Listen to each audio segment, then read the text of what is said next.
ଜୟ ଶ୍ରୀ ଜଗନ୍ନାଥ। ଆପଣ ଜାଣିଛନ୍ତି କି ଆପଣଙ୍କ ଅଜାଣତରେ ଗୁରୁବାର ଦିନ କରାଯାଇଥିବା ମାତ୍ର ଗୋଟିଏ ଭୁଲ ଆପଣଙ୍କୁ କାଙ୍ଗାଳ କରିଦେଇପାରେ। ମାତ୍ର ଗୋଟିଏ ଛୋଟ ଉପାୟ ଆପଣଙ୍କ ଭାଗ୍ୟକୁ ବଦଳାଇ ଦେଇପାରେ। ଅନେକ ସମୟରେ ଆମେ କଠିନ ପରିଶ୍ରମ କଲେ ମଧ୍ୟ ଘରେ ପଇସାର ଅଭାବ ରହେ। ଘରେ ପଇସା ରହେ ନାହିଁ କି ଚାକିରି ବ୍ୟବସାୟରେ ଉନ୍ନତି ହୁଏ ନାହିଁ। ଏହାର କାରଣ ହେଉଛି ଗୁରୁବାର ଦିନର କିଛି ବିଶେଷ ନିୟମ।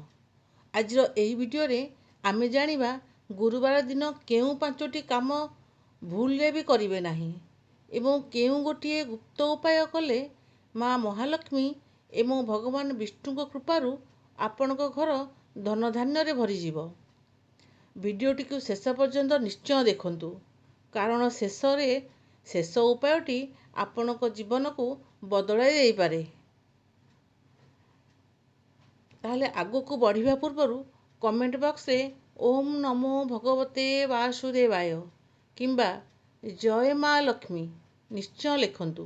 ଯଦି ଆପଣ ଆମ ଚ୍ୟାନେଲକୁ ପ୍ରଥମ ଥର ପାଇଁ ଆସିଛନ୍ତି ତେବେ ଏବେ ହିଁ ସବସ୍କ୍ରାଇବ୍ କରିନିଅନ୍ତୁ, କାରଣ ଏହି ଚ୍ୟାନେଲରେ ଆପଣଙ୍କୁ ଏମିତି ହିଁ ଭାଗ୍ୟ ବଦଳାଇବା ଭଳି ଭିଡ଼ିଓ ସବୁବେଳେ ମିଳିବ। ତାହେଲେ ଆସନ୍ତୁ ଜାଣିବା ଗୁରୁବାର ଦିନ କେଉଁ କେଉଁ କାମ କରିବା ଅଶୁଭ। ତାହେଲେ ଶାସ୍ତ୍ର ଅନୁସାରେ ଗୁରୁବାର ଦିନଟି ଦେବଗୁରୁ ବୃହସ୍ପତି ଏବଂ ମା ଲକ୍ଷ୍ମୀ ନାରାୟଣଙ୍କୁ ସମର୍ପିତ। ଏହି ଦିନ କିଛି କାମ କଲେ କୁଣ୍ଡଳୀରେ ଗୁରୁଗ୍ରହ ଦୁର୍ବଳ ହୁଅନ୍ତି ଏବଂ ମା ଲକ୍ଷ୍ମୀ ରୁଷ୍ଟ ହୋଇ ଘର ଛାଡ଼ି ଚାଲିଯାଇଥାନ୍ତି। ତାହେଲେ ପ୍ରଥମଟି ହେଉଛି ଗୁରୁବାର ଦିନ ଏହି କାମ କଲେ ଆୟୁଷ କମିଯାଏ ଏବଂ ଧନ ହାନି ହୁଏ। ତାହେଲେ କେଉଁ କାମ? ଏହି କାମଟି ହେଉଛି ଚୁଟି କାଟିବା ଏବଂ ନଖ କାଟିବା ବା ଦାଢ଼ି କାଟିବା। ଦ୍ୱିତୀୟଟି ହେଲା ମୁଣ୍ଡ ଧୋଇବା ବା ସାମ୍ପୁ କରିବା। ବିଶେଷ କରି ମହିଳାମାନେ ଗୁରୁବାର ଦିନ ମୁଣ୍ଡ ଧୋଇବା ଉଚିତ ନୁହେଁ। ଏହାଦ୍ୱାରା ଘରର ବୃଦ୍ଧି ଏବଂ ସନ୍ତାନ ସୁଖରେ ବାଧା ଆସିଥାଏ। ତୃତୀୟଟି ହେଲା ଲୁଗାପଟା ସଫା କରିବା ବା ଘର ପୋଛିବା।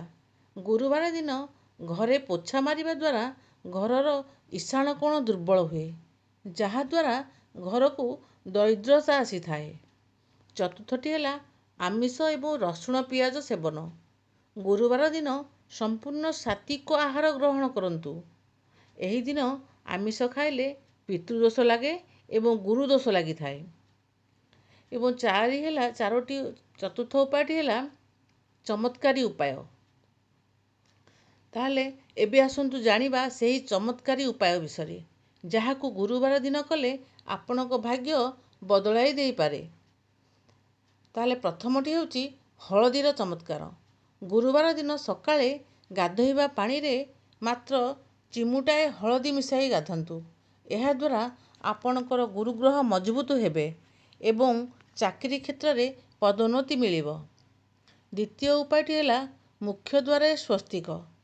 ହଁ ଆଜ୍ଞା, ଗାଧୋଇ ସାରିବା ପରେ ଘରର ମୁଖ୍ୟ ଦ୍ୱାରରେ ଗଙ୍ଗାଜଳ ସିଞ୍ଚନ କରନ୍ତୁ ଏବଂ ହଳଦୀରେ ଏକ ସ୍ୱସ୍ତିକ ଚିହ୍ନ ବନାନ୍ତୁ।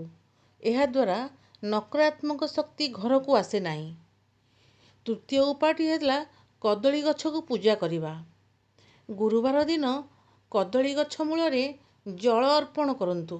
ସେଠାରେ ହଳଦୀ, ଚଣା ଡାଲି ଏବଂ ଗୁଡ଼ର ଭୋଗ ଲଗାନ୍ତୁ ଏବଂ ଏକ ଘିଅର ଦୀପ ଜଳାନ୍ତୁ।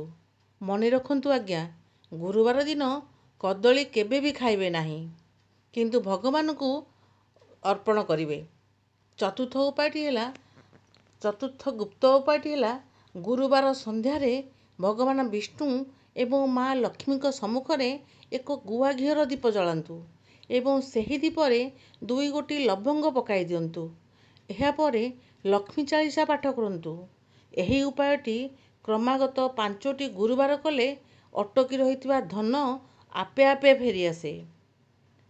ତେବେ ଆଶା କରୁଛି ଆଜିଠାରୁ ଆପଣମାନେ ଏହି ଛୋଟ ଛୋଟ ଭୁଲଗୁଡ଼ିକୁ ସୁଧାରିବେ ଏବଂ ଏହି ଉପାୟ ନିଶ୍ଚୟ କରିବେ। ଆପଣଙ୍କୁ ଏହି ସୂଚନା କେମିତି ଲାଗିଲା ଆମକୁ କମେଣ୍ଟ ମାଧ୍ୟମରେ ନିଶ୍ଚୟ ଜଣାନ୍ତୁ। ଭିଡ଼ିଓଟି ଭଲ ଲାଗିଥିଲେ ଏକ ଲାଇକ୍ ନିଶ୍ଚୟ କରନ୍ତୁ ଏବଂ ନିଜ ପରିବାର ଓ ସାଙ୍ଗମାନଙ୍କ ସହ ସେୟାର କରନ୍ତୁ, ଯାହାଦ୍ୱାରା କି ସେମାନେ ମଧ୍ୟ ଏହାର ଲାଭ ଉଠାଇ ପାରିବେ। ଏମିତି ହିଁ ଆହୁରି ସୁନ୍ଦର ସୁନ୍ଦର ଭିଡ଼ିଓ ଦେଖିବା ପାଇଁ ଆମ ଚ୍ୟାନେଲକୁ ଏବେ ହିଁ ସବସ୍କ୍ରାଇବ୍ କରି ପାଖରେ ଥିବା ବେଲ୍ ଆଇକନକୁ ଅନ୍ କରିଦିଅନ୍ତୁ। ରହୁଛି ଆଜ୍ଞା। ଜୟ ଶ୍ରୀ ଜଗନ୍ନାଥ, ଜୟ ମା ମହାଲକ୍ଷ୍ମୀ। ଆପଣମାନଙ୍କ ସମସ୍ତଙ୍କର ମନସ୍କାମନା ପୂର୍ଣ୍ଣ କରନ୍ତୁ। ଜୟ ଶ୍ରୀ ଜଗନ୍ନାଥ।